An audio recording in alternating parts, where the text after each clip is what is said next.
Muy buenas noches a todos, perdonen el retraso se debe en realidad a una muy feliz noticia que nos acaban de dar esta tarde, que es que Fernando del Paso ha sido acreedor al Premio Cervantes de Literatura de este año, y la prensa, las noticias y la cabeza han estado vueltas locas y bueno, solicito una disculpa por eso.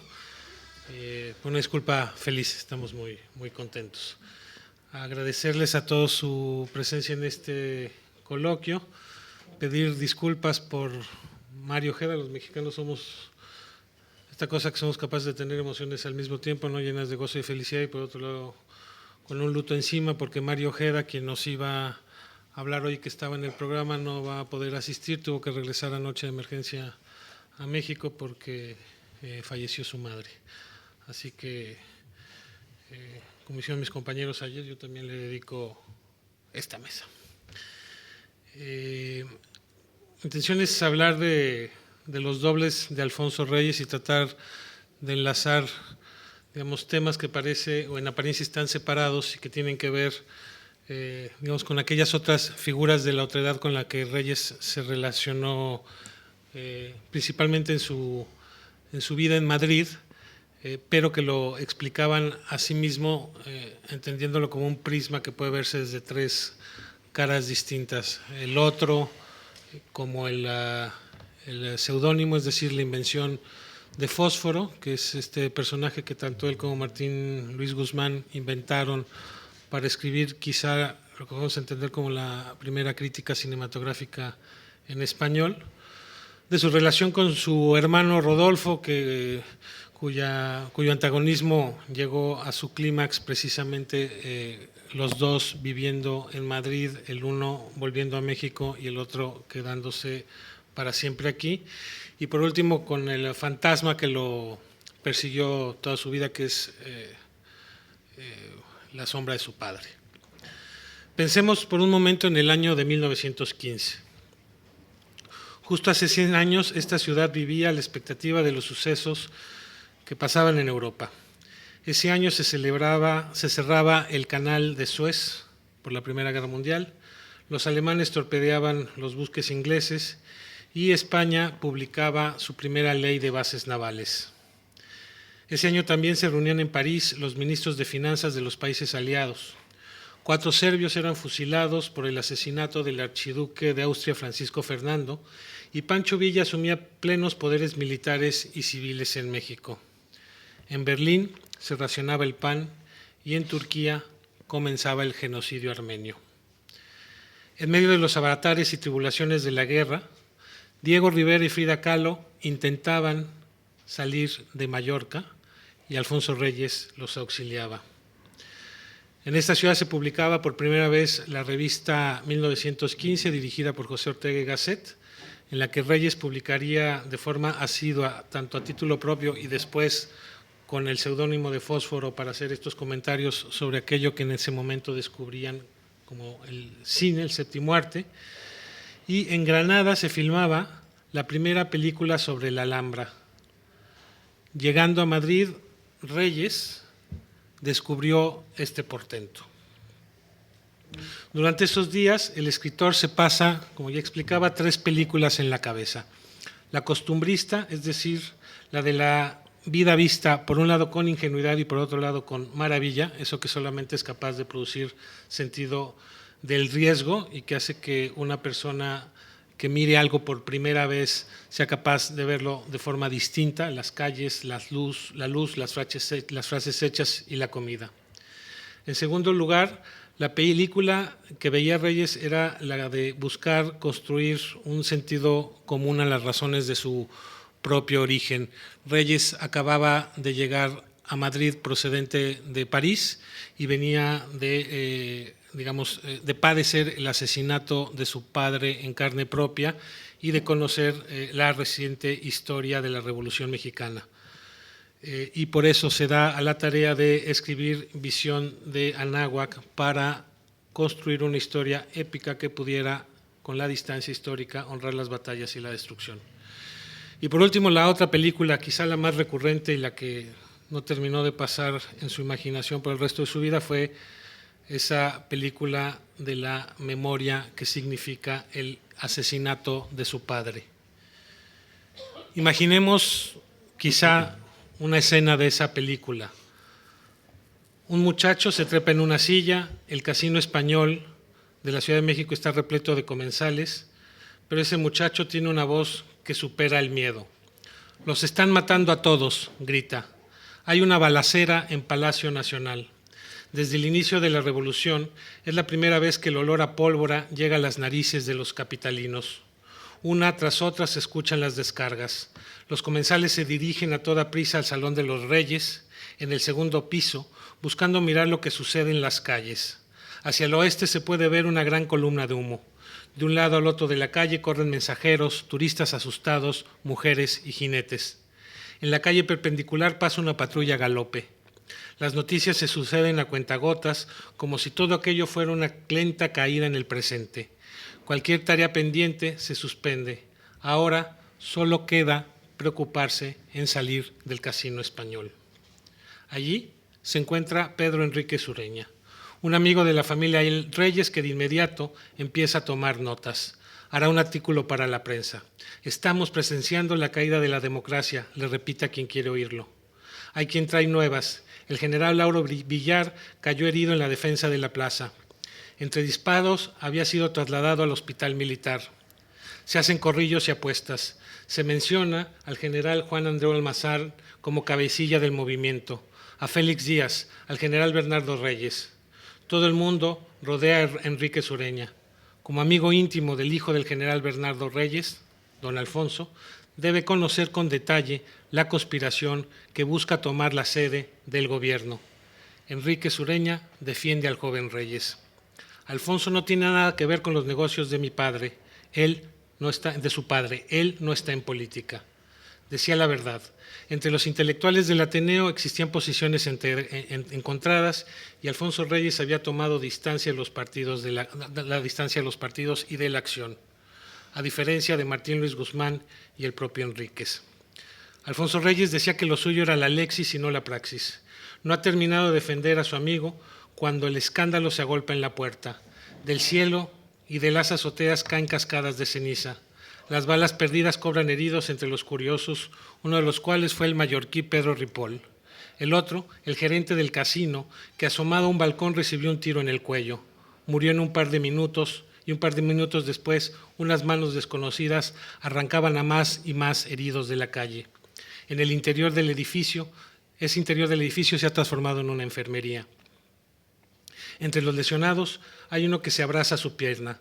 Los curiosos observan cómo el cocinero le extrae la bala utilizando un cuchillo. Pasan 2 horas. Cuando Enríquez Ureña nota que ese hombre se tranquiliza, se acerca a preguntarle por lo que pasa en Palacio. Mataron al general Reyes, dice, y a Félix Díaz. Enríquez Ureña se queda sin garganta. En ese momento entiende que se ha convertido en mensajero de una mala noticia. A una calle pasa el presidente Madero acompañado de su gabinete y de una escolta del colegio militar. Viene de hacer una pausa frente al Palacio de Bellas Artes. Ahí, el apóstol de la Revolución recibe el parte del general Villar, comandante de la plaza, y le comentan que el comandante ha caído en combate. En sustitución de el presidente Madero nombra a Victoriano Huerta como protector de las oficinas del Ejecutivo. Cuando Enríquez Ureña llega a la casa de Alfonso Reyes, el suceso ya es noticia nacional, como también lo era que los generales Ruiz, Mondragón y Félix Díaz habían sobrevivido a la asonada. Andreu Almazán estaba en Guerrero y no tenía nada que ver con el asunto. El Palacio Nacional estaba bajo control de los partidarios de Madero y la intentona golpista parecía haber sido condenada al fracaso. Solo 2 días después, el nuevo jefe de la plaza, Victoriano Huerta, se digna a entregar el cuerpo de don Bernardo Reyes. Antes tiene que resolver otros asuntos. Se entretiene en la Embajada de los Estados Unidos de América pactando con el general Félix Díaz el futuro de México ante la mirada del embajador Henry Lane Wilson y de algunos de los conspiradores que habían participado en el golpe. La familia Reyes, en pleno, asiste sepelio de su patriarca, con Rodolfo Reyes, el hijo mayor, a la cabeza. Este aprovecha el momento para tejer lazos, ofrecer apoyos y pedir cargos a los aliados de Huerta. Alfonso está sentado frente al ataúd con su mujer, abstraído, como si la sombra de su padre y su caja lo protegiese de los pésames y los abrazos. Cuando el escritor siente que Pedro Enríquez Ureña le toca el hombro, no puede evitar echarse a llorar. Toma su mano y se descarga en ella.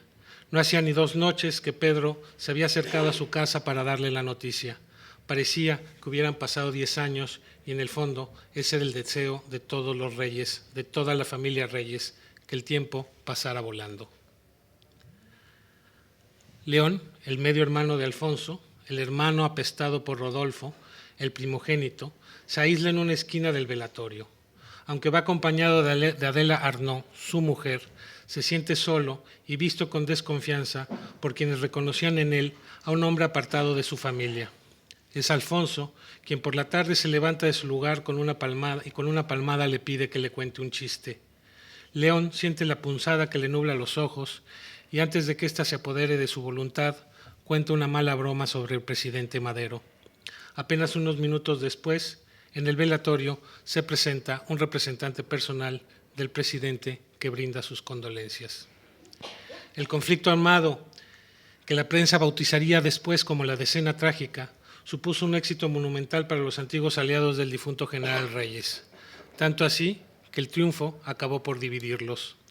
El jefe de la plaza, Victoriano Huerta, tomó el poder y en un abrir y cerrar de ojos empezó a aplicar su ley. Mandó matar al hermano del presidente de México y maniobró para que en un congreso se exigieran las renuncias de Madero y del presidente Pino Suárez. Según la Constitución, a falta de presidente, el vicepresidente debía asumir el cargo, a falta de vicepresidente, el secretario de Gobernación y finalmente el secretario de Relaciones Exteriores. Así que el Congreso de la Unión nombró presidente de la República al diplomático Pedro Lascurain.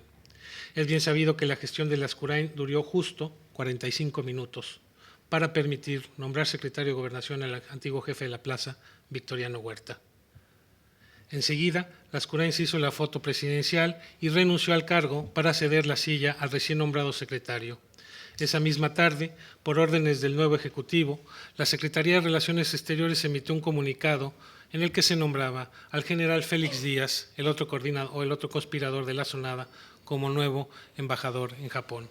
Operaría en la embajada que su primo hermano, el Chas, el hijo de Porfirio Díaz, había construido en ese país. Para que medite en la casa que construyó su primo, dijo Victoriano Huerta, para que medite y en su exilio habite la casa construida por el Chas. Así todo queda en familia, pensó Victoriano Huerta, dando un trago al líquido amarillo que había en su vaso. Con la otra mano acariciaba el águila bordada que adornaba la banda presidencial.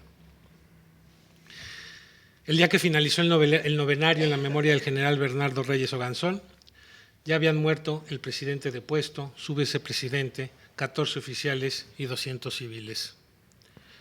El domingo siguiente, los Reyes organizaron una comida familiar. Durante la sobremesa, León no escatimó en elogios para el nuevo régimen. La familia estaría bien. Huerta era un amigo de los tiempos de don Bernardo, que cuando don Bernardo, el padre de don Alfonso, gobernaba en Nuevo León. Juana de Almazán, León Reyes y Huerta, el dictador, habían hecho proyectos juntos cuando eran más jóvenes y trabajaron para la jefatura de obras públicas del Estado de Nuevo León. Eso significaba en realidad nuevas oportunidades de negocio. Y mucha política, replicaba Rodolfo, al tiempo que le daba una palmada en el hombro de su hermano. Casi lo golpea. Cuando alguien preguntó cuáles eran los planes de Alfonso, se hizo el silencio. Unos segundos después, fue León quien contestó. Rodolfo no se lo perdona.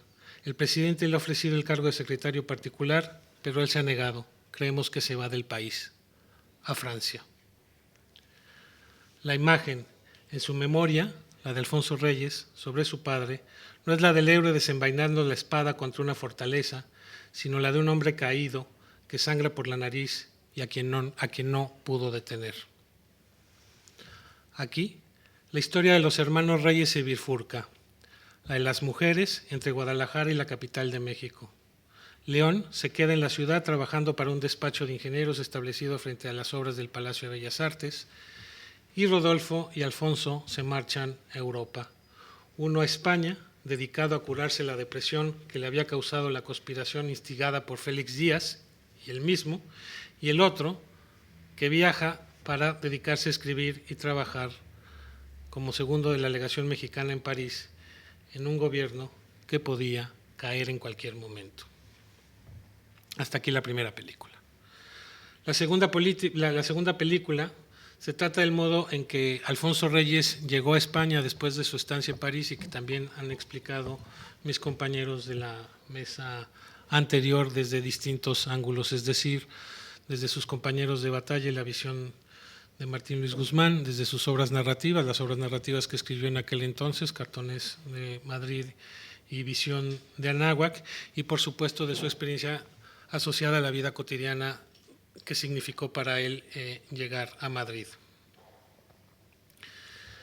Se decía que la figura de Alfonso Reyes era una figura perseguida por la sombra de su padre, y es cierto.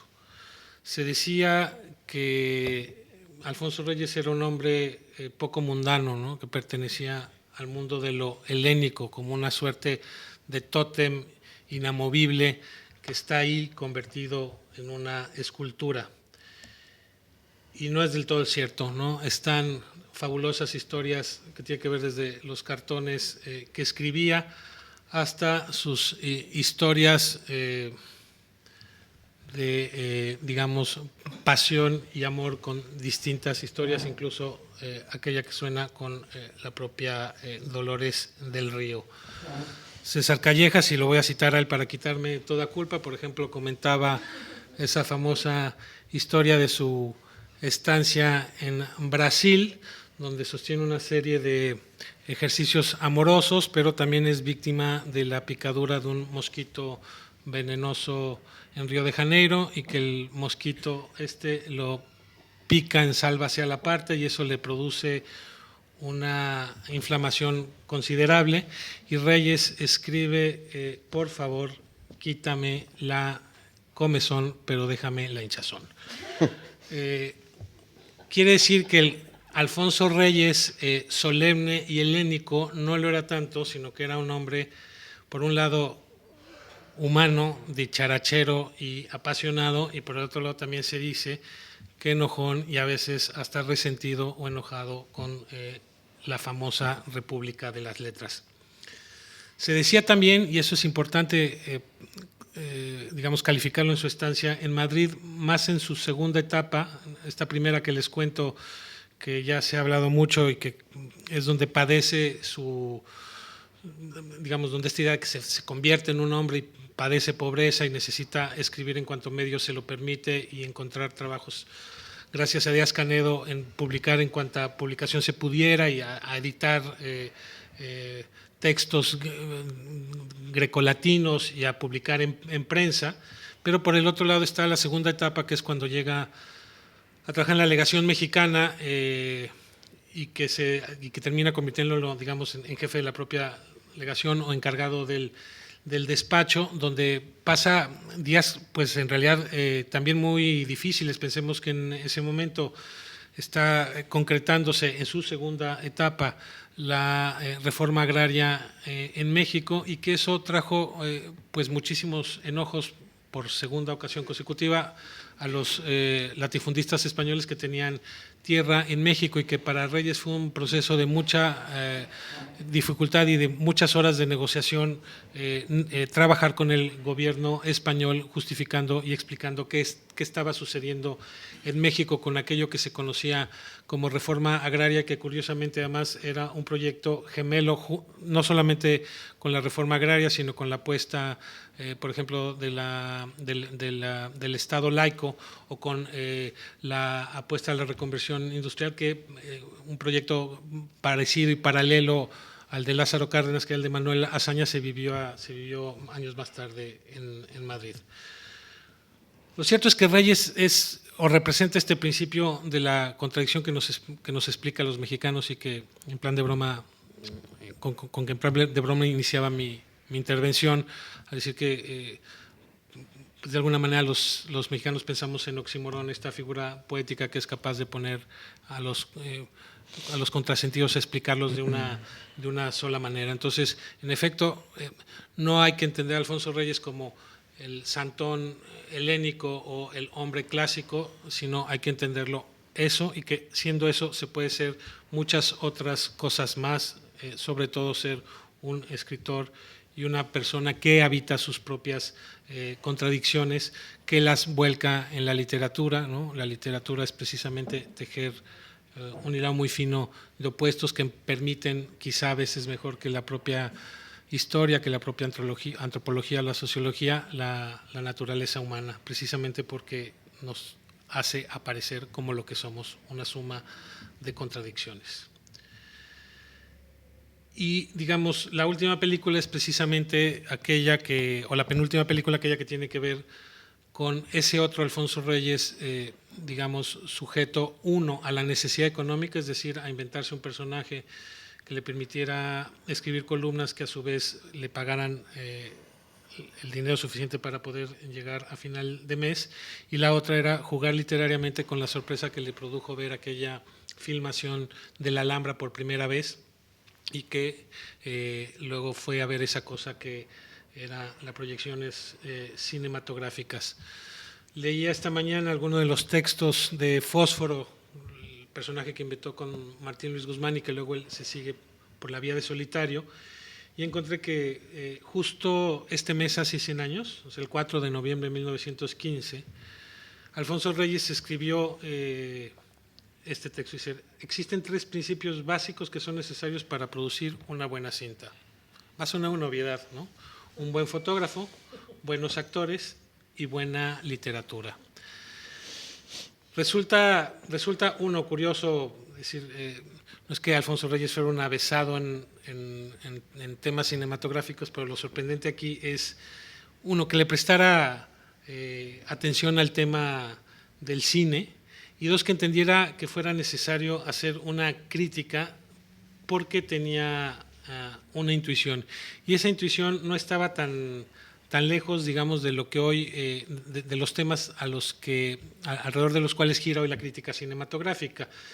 Desde ese entonces, Alfonso Reyes plantea el guión como parte central de la producción cinematográfica, y esa es una discusión que no termina nunca de suceder, ¿no? ¿A quién pertenece la obra cinematográfica? Si pertenece al director o pertenece al autor de su guión, ¿no? al guionista, al que redacta e imagina la historia, ¿no? El último gran debate sucedido sobre ese tema, al menos que yo recuerde, en México, es cuando González Iñárritu y Arriaga sostuvieron la discusión de a quién pertenecía la autoría de sus obras y a quién pertenecía esa película, si el director.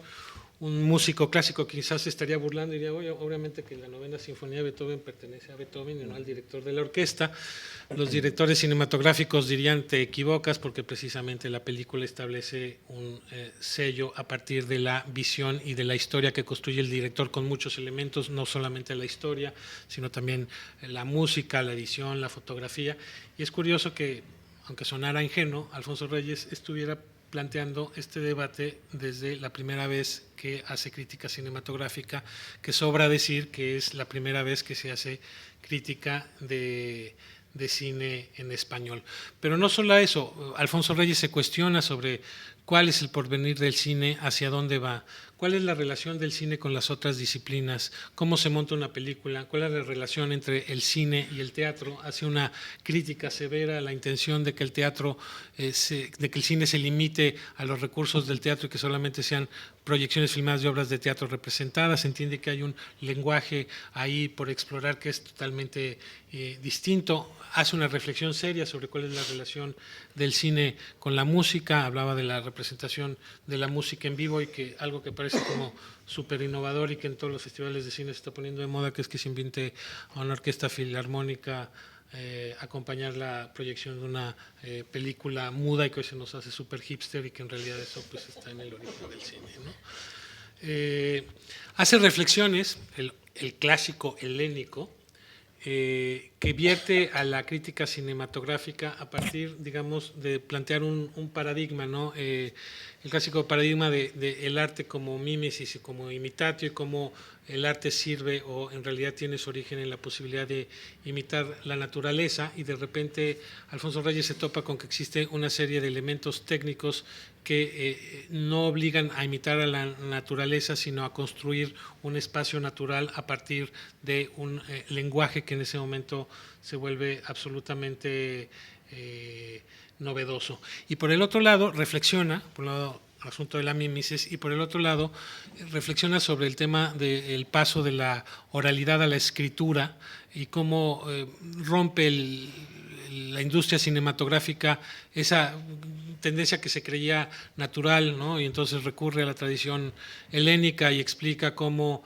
la oralidad construyó o ayudó a construir la imagen mítica y la literatura de los pueblos, ¿no? Que Horacio no era, o que Homero no era otra cosa en su Ilíada que la recapitulación de 7 siglos de mitos contados en 2 novelas fabulosas, y que de ahí habíamos ido pasando poco a poco a la escritura, y de repente Reyes se topa y plantea cómo el cine es un paradigma que permite, por un lado, regresar a la oralidad e imitar a la naturaleza de una forma distinta. También hace otra cosa que es muy importante, que es se permite ya plantear desde ese entonces hacer una revisión crítica, y anuncia, lo digo textual, la necesidad de sumar una postura con enfoque profesional que sea seria e informada en cuanto a los aspectos técnicos, sociales y económicos que rodeaban al cine. Por primera vez, un comentarista consideraba a un espectáculo, o lo que al principio se consideró un espectáculo, dentro de un contexto real, no solo fantástico, y que reconoce en el cine a un arte por venir o al nuevo arte. Así que, sin desearlo, ni deberlo, ni temerlo, Alfonso Reyes, el escritor, se encuentra convertido junto con Martín Luis Guzmán en el, digamos, primer crítico de cine. Y creo que con esto cerraríamos esta última parte de la película. Ahora, la última versión, que era la que le tocaba a Mario Ojede, que voy a tratar de hacer una reflexión muy rápida para no aburrirlos más, es el otro doble, que era Rodolfo, su hermano, con quienes ya escucharon en algún momento tuvo una relación ríspida toda su vida, y que se fue acentuando con el paso de los años y que los distanció quizá definitivamente en España. No sé, César, si después de España se volvieron a encontrar alguna vez. Una sola vez en México. Y que, pues, que los llevó a que el hombre de letras, representante diplomático de México, que hizo proyectos de investigación aquí, que trabajó en la revista España, que trabajó con el Ateneo de Madrid, que se relacionó directamente con la generación del 27, que participó activamente en las actividades de la residencia de estudiantes, que fue amigo de Menéndez Pidal, que fue amigo, digamos, de Ortega y Gasset, que se relacionó, que tejió una red bestial que ni siquiera él sabía en qué se iba a convertir con el paso de los años después, sino en otra cosa, sino el receptáculo que recibió a los exiliados republicanos españoles, y que significa hoy, pues, un símbolo determinante en la relación entre México y España, que garantizó, además, yo siempre lo digo en plan de broma, pero creo que es muy en serio, aquello que permitió, o tejió aquello que permitió que los mexicanos ganáramos la Guerra Civil Española, que nos llevamos, digamos, lo más granado del país a México, que permitió renovar la Universidad Nacional, hacer el Colegio de México, fundar editoriales. Ese hombre era hermano de un abogado prestigiado, litigante, políticamente muy ambicioso, hijo favorito de su padre, que así lo hicimos en México, se la pasó pendejeando al hermano pequeño, ¿no? al republicano, o al que estaba cerca del humanismo, y que asentándose en España y formando familia y litigando, terminó con el paso de los años teniendo su prole aquí, y además de ejercer como abogado, terminó alistándose, digamos, en la Falange Española, donde sus hijos militaron y lucharon alrededor o cerca del bando nacionalista. yo no tenía noticia de este encuentro, pero bueno, esos son los dos reyes, ¿no? Uno antítesis de lo otro, y cada lector pues, puede escoger con cuál de los dos quedarse después de escuchar esta película. Muchas gracias.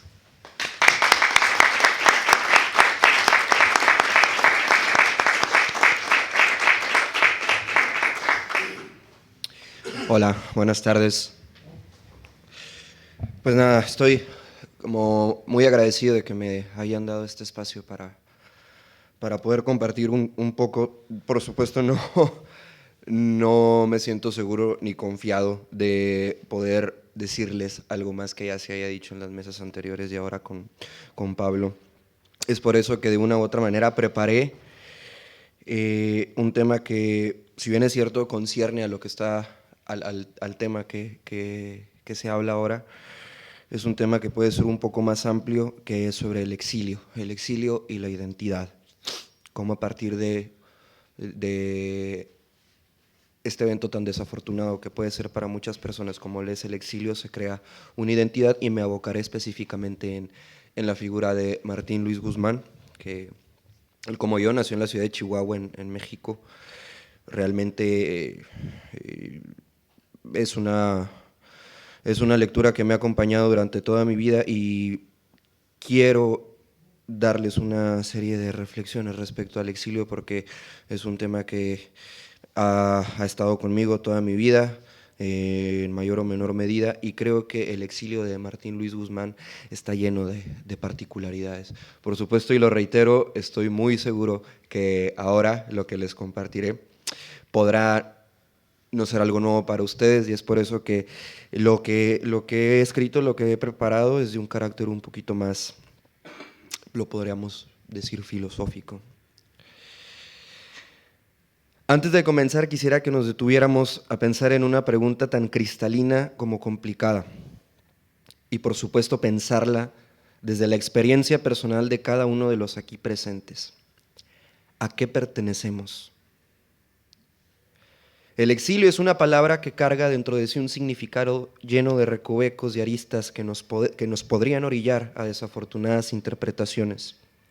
Intentando huir de esto, debemos entender al exilio como uno de los pocos acontecimientos dentro de la vida humana que nos desconfigura a un nivel incluso desde nuestra naturaleza. Dejar de pertenecer a un espacio el cual nos ha construido psicológica y culturalmente es una manera de perpetuar una psicología y una cultura de la cual el exiliado significa una amenaza. Los dos exilios que sufrió Martín Luis Guzmán tienen particularidades remarcables si los comparamos con los de otros escritores. Yo quizá lo podría comparar un poco la situación que vivió Martín Luis Guzmán con la que vivió Luis Cernuda, por supuesto. En primer lugar, fueron dos exilios. Su primera estadía en los Estados Unidos sirvió para aproximar al escritor chihuahuense a la literatura inglesa y estadounidense de la época. ¿Por qué hago énfasis en esto? Porque precisamente en ciertas correspondencias que él mantuvo con Alfonso Reyes, Martín Luis Guzmán sentía una fascinación por la prosa, específicamente por la prosa estadounidense y por la prosa inglesa, y eso es algo que era una constante en las correspondencias que mantenía con Alfonso Reyes, sobre todo en la etapa donde estaba publicando en entregas El Águila y la Serpiente. Esto lo digo, por supuesto, en términos de lo literario, y es algo que se nota en una manera muy contundente en la prosa, por supuesto, de El Águila y la Serpiente, pero también en un aspecto vivencial. Martín Luis Guzmán vivió una fractura en todo su modo de vida, pasando de ser un político a ser un migrante más en los Estados Unidos. El hambre, la escasez y la angustia económica pasaron a ser un catalizador de diversas estrategias editoriales que posteriormente lo llevarían a un éxito comercial de la fecha sin precedentes, en esa fecha. Como muchos otros intelectuales, artistas y políticos que sufrieron la injusticia de la Revolución Mexicana, Martín Luis Guzmán fue un narrador que tuvo que construirse una ética personal. Ejercicio tan necesario como difícil, viendo las enormes contradicciones morales de una revolución que dejó más hundidos a los de abajo y más poderosos a los ya de por sí poderosos. Construirse una ética es construir una identidad, una respuesta inacible ante un mundo todavía más incongruente. Detectar esta ética en la obra de Martín Luis Guzmán es entender cómo desde su prosa va decantando un maduro y estremecedor entendimiento de los límites humanos. Y quiero leer un fragmento precisamente de Martín Luis Guzmán, en donde creo que podemos encontrar mucho de esta construcción, de esta ética a partir de la inercia y a partir de la observación de la naturaleza humana. Abro cita. A mí los fulgores de sus ojos me revelaron de súbito que los hombres no pertenecemos a una sola especie, sino que a muchas, y que de especie a especie hay, dentro del género humano, distancias infranqueables, mundos irreductibles a común término capaces de producir, si desde uno de ellos se mira al fondo del que se le opone, el vértigo de lo otro. Cierro cita. De prosa limpia y con una cadencia casi poética, Guzmán, tan solo en este fragmento, nos hace entender que la construcción de una ética personal es una de las maneras de sobrevivir ante una realidad que puede ser devastadora. El vértigo de lo otro es lo que el autor vivió día con día en las tropas de Francisco Villa, pero no solo eso, la lejanía, el distanciamiento y el abandono que implica el exilio es precisamente habitar ese abismo en donde la naturaleza humana se encrudece y nos enfrenta a nosotros mismos. Pero esta ética a la cual me refiero no solo surge, existe y se mantiene dentro de su literatura. Es preciso remarcar que la literatura es diametralmente distinta al ejercicio literario como profesión. Y esto es algo que, bueno, se puede entender de una manera un poquito, por supuesto, fuera de los límites literarios. La literatura como hecho en la realidad es una cosa, el ejercicio profesional literario es otra cosa. La serie de desencantos profesionales que Guzmán tuvo que sortear dentro del exilio forjaron en él un conocimiento de la realidad de la época, una realidad, por supuesto, extraliteraria. Al haberse publicado periódicamente El Águila y la Serpiente, se creó pues una suerte de expectativa hacia lo que el autor chihuahuense tenía que contarle al mundo entero respecto a la realidad de la guerra. Y aquí a mí me gusta recordar, y Pablo no me va a dejar mentir, siempre estoy citando a Antonio Gamoneda. Antonio Gamoneda constantemente está diciendo, claro, por supuesto, la literatura siempre ha hablado de amor, de la vida y de la muerte, pero a Antonio Gamoneda le gusta agregar que la literatura, un gran pozo donde la literatura se alimenta es la guerra, porque la guerra no es solo muerte, la guerra no solo es vida, la guerra es un gran catalizador, ha sido un gran protagonista dentro del quehacer literario en toda la historia. Y esto es a partir de lo que trabaja Martín Luis Guzmán. Es remarcable entonces recordar que tanto El Águila y la Serpiente como la Sombra del Caudillo tuvieron en un principio una recepción más notoria en países como Francia, Estados Unidos e incluso Japón que en México. Los motivos son varios, desde El enojo de Plutarco Elías Calles, producto de la exposición de la realidad mexicana, hasta el mismo distanciamiento propio del exilio. Lo importante acá es entender cómo estas dos novelas causaron un estremecimiento en el alma humana fuera de cualquier delimitación de nacionalidad o idioma. Martín Luis Guzmán no habla de una problemática mexicana, etiqueta rancia y poco verosímil si se le observa desde un punto de vista estrictamente literario o hasta filosófico, sino que extiende en su obra una observación vital de una condición humana fuera de cualquier tiempo o espacio. Por supuesto, Martín Luis Guzmán no es el único ejemplo de esta extraña recepción de un autor mexicano fuera de México. Ocurrió también con Pedro Páramo y con El Llano en Llamas de Juan Rulfo, que mientras que en Japón tuvo una recepción impresionante, en Estados Unidos la entrada al público, el lector estadounidense fue un poquito más duro en este sentido. El poder pudre. ¿Cómo construir entonces una ética habiendo presenciado al mismísimo Francisco Villa fusilando a traidores? El poder hace brotar esa partícula de odio que todos llevamos dentro.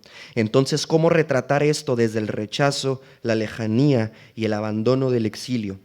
Y encima de todo esto, vivir en la periferia del siempre presente mecenazgo político y estar con la condición de perseguido, convertía entonces a Martín Luis Guzmán en el claro ejemplo de un hombre que creía y creyó toda su vida en la literatura como un medio de comunicación, tan poderoso, capaz no solo de significar un riesgo para las esferas de poder, sino también como un conducto en el cual la historia, y en esto ganó, puede entenderse como una cicatriz horrible cuya historia necesita explicaciones.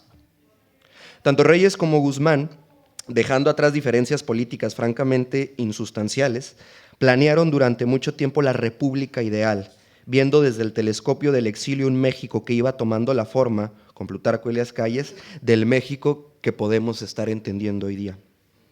¿Era realmente Martín Luis Guzmán el hombre de acción que podemos identificar en sus obras? Porque si bien es cierto, la voz narradora de Guzmán aparece de manera vacilante.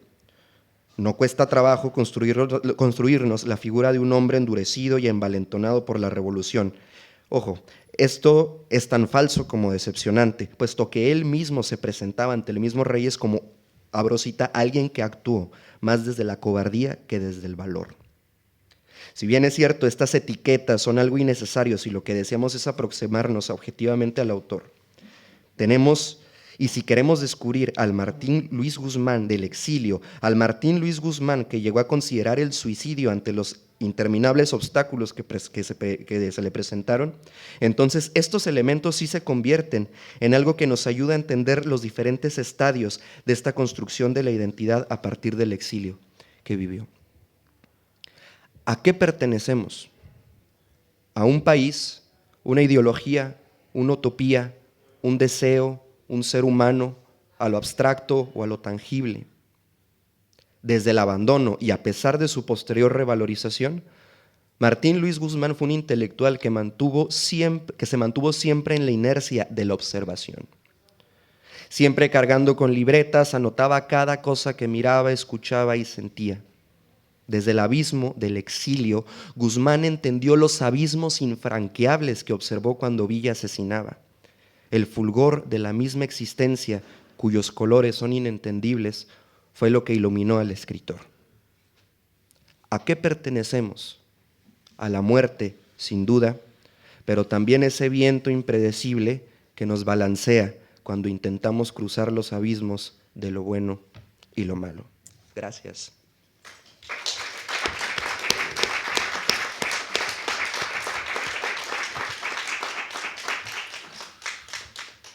Muchas gracias.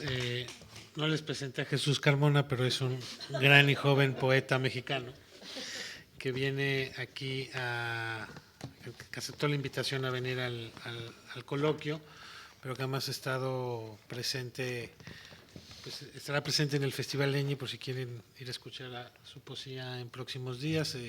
Recientemente estuvo en Poemadi presentando un libro en Asturias, ¿no? Jesús es poeta y traductor, ha escrito Tíos y Tos, perdón, no veo, ICM con la culta, Pólvora en Baccheia, y es coautor junto con Berta Choza de Tengo ganas de vomitar, editorial Luego 2014. En 2011 fue seleccionado por la Fundación para las Letras Mexicanas en el área de poesía para asistir a los cursos de creación literaria para jóvenes en la ciudad de Monterrey. Ha sido ganador de varios certámenes de literatura, tanto en nacionales como estatales, Premio Nacional de Poesía UNAM Cecil 2012 y Premio Internacional de Poesía Universitaria Desiderio Macías Silva 2014. Ha traducido al español de manera independiente a Tao Lin, Jordán Castro, Noah Sincero, David Shock, Raymond Carver, Ahmed Shamulu, ahorita nos cuentas de él, Edgar Lee Masters, entre otros. No, es que tiene una anécdota con Antonio Gamoneda que estaría muy bien que nos contara. Y bueno, básicamente con esto cerramos el ciclo. La idea era que Jesús nos contara esa parte de lo que significa la construcción del exilio y por otro lado a partir de la otra figura tutelar que a pesar de estar hablando de Alfonso Reyes es muy importante, sobre todo pensando en 1915 Madrid, que es Martín Luis Guzmán, de quien también nos habló ayer Jaime Ramírez Garrido.